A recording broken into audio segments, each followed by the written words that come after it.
Hey guys, let's assume that you have failed in your IELTS exam. Now what should you do? Should you retake your IELTS exam straight away or should you give yourself some time for preparation? And if so, how much time should you give yourself? Or is retaking your IELTS exam even going to change your score? Or should you just submit an inquiry on your result? Well, in this video guys, all of these questions are going to be answered. So without wasting any more time, let's begin.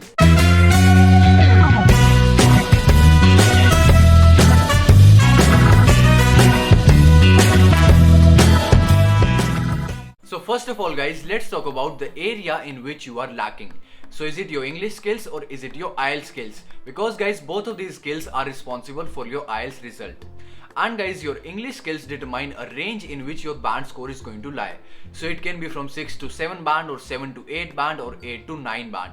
And guys, your IELTS skills are responsible for the exact band score that you are going to get from that range.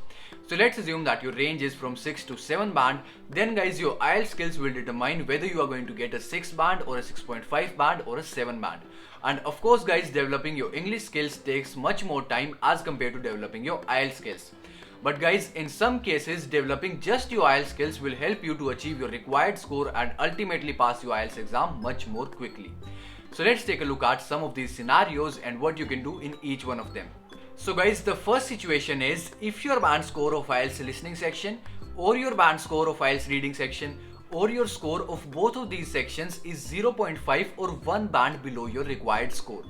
And guys, if this was the first time that you took your IELTS exam, then there is a very high chance that you are going to achieve your desired score on your second attempt. But guys, you should definitely prepare before retaking your IELTS exam. And what you should do for your preparation? Well, first of all guys, you should learn some main strategies to tackle both of these sections. And then you should focus on learning some specific strategies to tackle the most difficult parts of these two sections. So for example guys, you should learn the specific strategy to solve map labeling questions and multiple choice questions in IELTS listening section. And similarly guys, you should learn the specific strategy to solve matching heading questions and yes no not given questions in IELTS reading section. And along with this guys, you should also take several mock tests of IELTS. और दोस्तों, आपको ये IELTS के mock test कहाँ से मिल जाएंगे?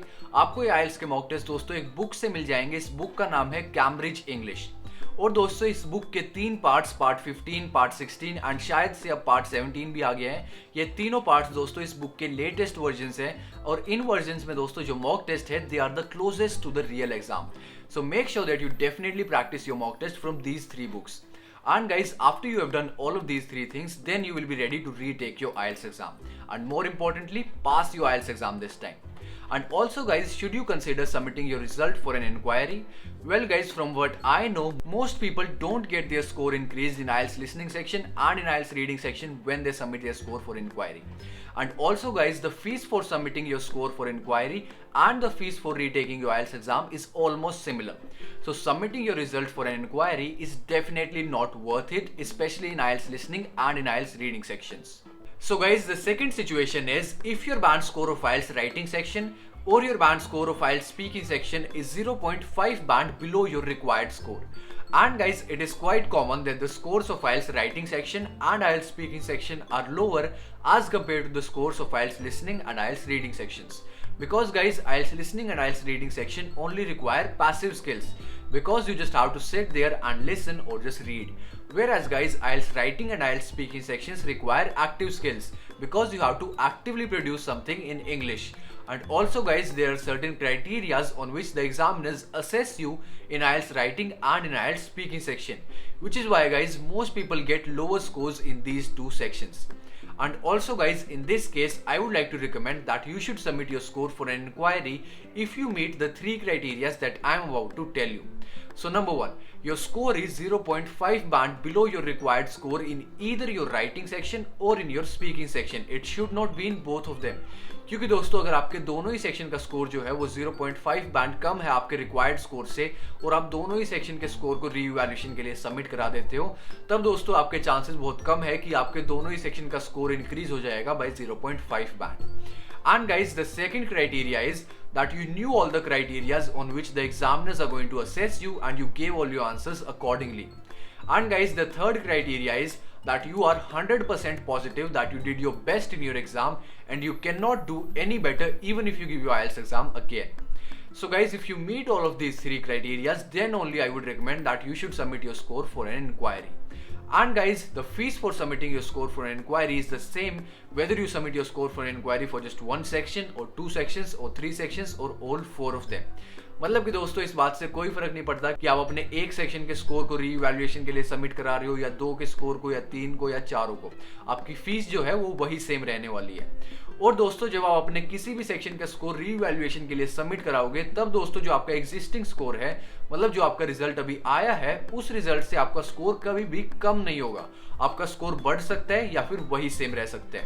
और अगर दोस्तों आपका स्कोर बढ़ जाता है बाय 0.5 बैंड या फिर बाय 1 बैंड, तब दोस्तों आपकी जो रीवैल्यूएशन की फीस थी वो आपकी पूरी की पूरी 100% रिफंड कर दी जाएगी।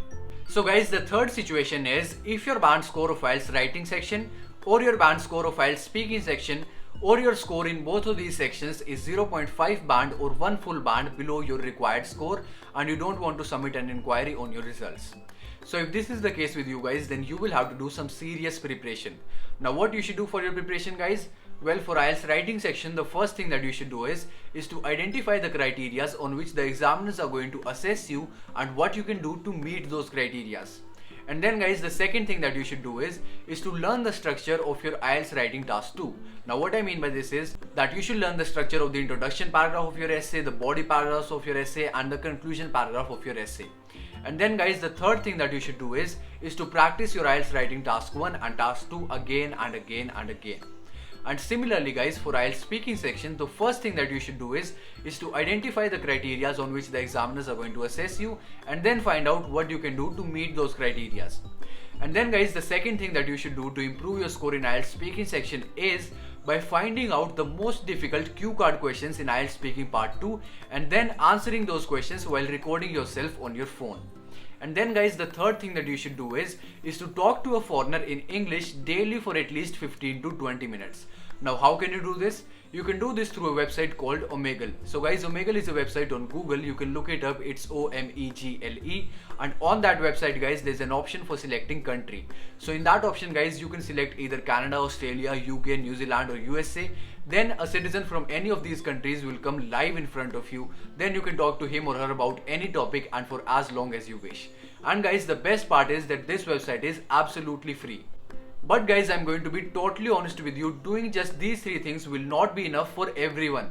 Because guys, your grammar level or your vocabulary level or your basic English fundamental level might not be up to a certain level. So if that is the case with you, then you will have to enroll yourself in an English course. And mind you guys, I'm not talking about an IELTS course, I'm talking about an English course. ये दोनों दोस्तों अलग अलग चीजें होती है। English course एक अलग चीज है, IELTS कोर्स एक अलग चीज है। तो आपको क्या करना है, आपको अपने आप को एनरोल कराना है एक इंग्लिश कोर्स में 2 महीने के लिए। एंड उस 2 महीने के बाद दोस्तों आपकी इंग्लिश स्किल्स का लेवल थोड़ा इंप्रूव हो जाएगा। उसके बाद आपको अपने आप को एनरोल कराना है एक IELTS कोर्स में 1 महीने के लिए और फिर दोस्तों आपको अपना IELTS का एग्जाम देना है। अब दोस्तों आप में से बहुत सारे लोग ये सोच रहे होंगे कि ये तो आपके लिए बहुत ज्यादा एक्सपेंसिव हो जाएगा, पहले 2 महीने के लिए इंग्लिश कोचिंग लेना, उसके बाद 1 महीने के लिए IELTS की कोचिंग लेना। लेकिन दोस्तों अगर आप ये दोनों चीजें नहीं करते, आप सिर्फ अपनी सेल्फ प्रिपरेशन करते हो और जाके अपने एग्जाम में बैठ जाते हो, then I can 100% guarantee you कि आप अपने एग्जाम में दोबारा से फेल होगे और आपके जो 15,000 रुपीज की फीस थी वो वेस्ट हो जाएगी। तो इसलिए दोस्तों आपको सबसे पहले अपने आप को एक 2 मंथ्स के इंग्लिश कोर्स में एनरोल कराना है, उसके बाद एक 1 मंथ के IELTS कोर्स में एनरोल कराना है and then you will be able to pass your IELTS exam with ease. So that was it for today guys. I hope you liked the video and if you did, please make sure to give it a thumbs up and don't forget to subscribe the channel.